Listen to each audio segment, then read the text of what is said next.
Sorry to bother you. I'm Matt King. Yeah, I've come to pick up my daughter, Alexandra. Alex? Dad? What's up, Dad? What's happening? You need to come home and see your mom. I'm the backup parent, the understudy. I thought you were supposed to be getting your act together. I've been doing really well, actually. Nobody ever seems to notice that. The name's Jeff. And my name's Luke. We're in my closet. Oh, your mom's closet. Yeah, but I'll get it out of my system right away. This movie was nothing like the director's name. Alexander Payne.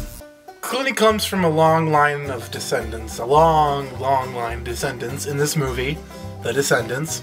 They own this parcel of land in Hawaii, which they've been owning for a while because their grandfather, great-great-great-great-great-grandfather married a Hawaiian king. And Hawaiian king? No, a Hawaiian princess. I mean, yeah. And he was like a white I didn't guy. even realize that. I was focusing on the grammar. And essentially the whole movie boils down to him having to work out with his cousins this deal because they have to give up this trust of this land because of some law that they don't really fully explain, but you just sort of accept it. It's not really a big deal. And in the midst of it all, his wife, which is from the very beginning, it's not a spoiler, his wife is in a coma, so he's going around and letting people know about her condition. Yeah. And in the meantime, he's trying to reconcile with his daughters, who he hasn't really... It's not that he's not a bad father, just that he's been very work-oriented the whole time. Just kind of out of touch. Look who's here. Get out of my underwear, you freak. Oh, okay. Don't Back inside now. Real good job you're doing. So the whole story is about his reconciliation with his daughters in the midst of his wife's condition. And the trailer says this, so it's not spoilers, her infidelity. Mom was cheating on you. So a lot of it revolves around them working together to find out who it is and to confront him. But you'll see that when you see the movie. Yeah. Which we recommend. See the movie.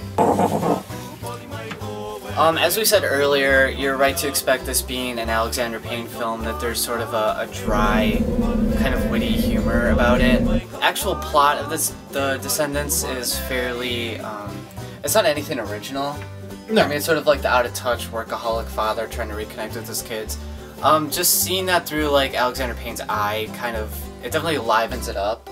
Also, the setting of Hawaii, too, which they don't really make a huge deal about. I mean, it's not, like, picture-perfect Hawaii. It's more generic, which I guess is kind of seen through the eyes of someone who's used to living there, which, I mean, Clooney's monologue at the beginning kind of starts with him, like, saying that this isn't like a paradise on Earth. It's, you know, normal people live here. We have normal everyday problems. Even with the monologue, I mean, monologues, that's almost like a stigma to do in Hollywood, so yeah. I keep itching everything. I don't know why I'm always itching in these videos. It's this personal feel that he gives to it, that the people feel real. Not just the main actors, who are all very good at it, especially Clooney, but Alexander Payne tends to get these people. Some directors do this and I kind of enjoy it. For normal people, they'll get people that are terrible actors, but it kind of gives it the sense of realism just because it feels like it's... Yeah, it's kind of like Steven Soderbergh. You kind of get people... dialogue is more like very natural and everyday. Yeah. They'll stumble over each other's lines. It's awkward. Unlike a lot of Alexander Payne's movies, this is more of like a tropical location. Not Nebraska? Not Nebraska. Not Nebraska.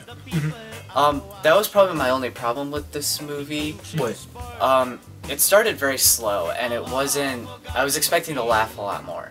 Yeah, compared to, like, Election, which is a bit more ridiculous in what happens. But I felt that same way about Sideways when I first watched it. I didn't find it funny at all. I didn't. I still have to watch it again, because I don't like that movie.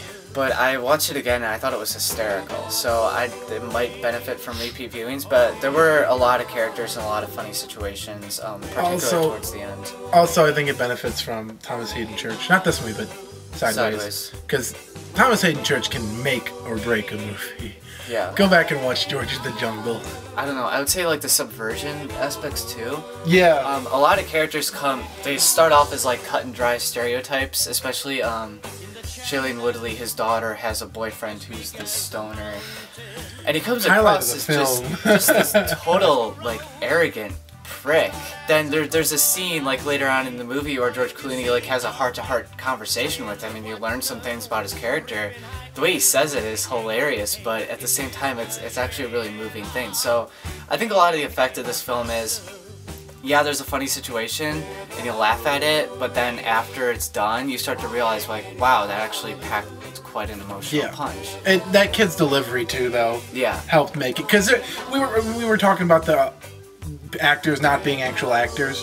Well, I think they were actual actors, but I think it's the directorial style of Alexander Payne. I'm saying that one kid, you know, that's not. I'm talking about the more background characters that it seemed like with.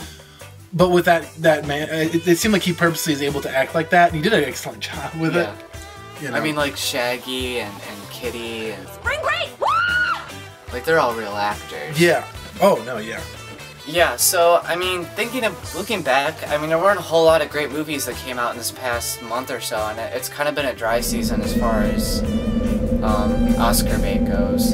And this movie's nonetheless drier, but in the best sense of the word, because its humor is dry. I wouldn't want it to win Best Picture just because... It's very straightforward. It's very straightforward. I was expecting the ending to be something like it was going to subvert that type of story of like, well, what do we do with the land? But it kind of it took a conventional way out, and I was a little disappointed with that. At least with the romance side of it, they didn't follow that same way. They did change it up and make it subvert that. At least, which is nice. It could have went down that road, and I was glad it didn't. Yeah. Yeah, that's another complaint I didn't actually think about until now, even though we pre-wrote this. That Election and About Schmidt, just two to give you from Alexander Payne, he tends to do these characters very well. The ones that are more immature, even though they're usually old, or they're responsible people, they pay their bills on time, or they're actually upstanding members of the community or the school. But the best aspect of their character, what brings the most humor, arises from the fact that they're these responsible adults acting like complete and utter kids. Yeah. With Election trying to sabotage a teenage girl's student council president bid. Yeah. And About Schmidt, you know, him having a problem with his daughter's. Well, I mean, that wasn't really like something to have a problem with. It was the way he went about it. Yeah, it's something that people can have, but he didn't really handle it as responsibly as as all the other things he's done in life. Which I think it's some sort of humor that Alexander Payne has gotten well. It's like a stylistic choice, but it's something that this movie, even though you can still tell it's his style, it kind of, the only thing really childish about George Clooney is that he didn't, you know, think to spend more time with his kids. Yeah. Even though he is still a responsible person, he's more childish in the sense of, I guess. I don't even know. Yeah. Just that he sympathizes with his kids at points. Yeah. Other than that, I mean... Well, I guess it's a sign of maybe Alexander Payne is growing up and maybe moving out of Nebraska.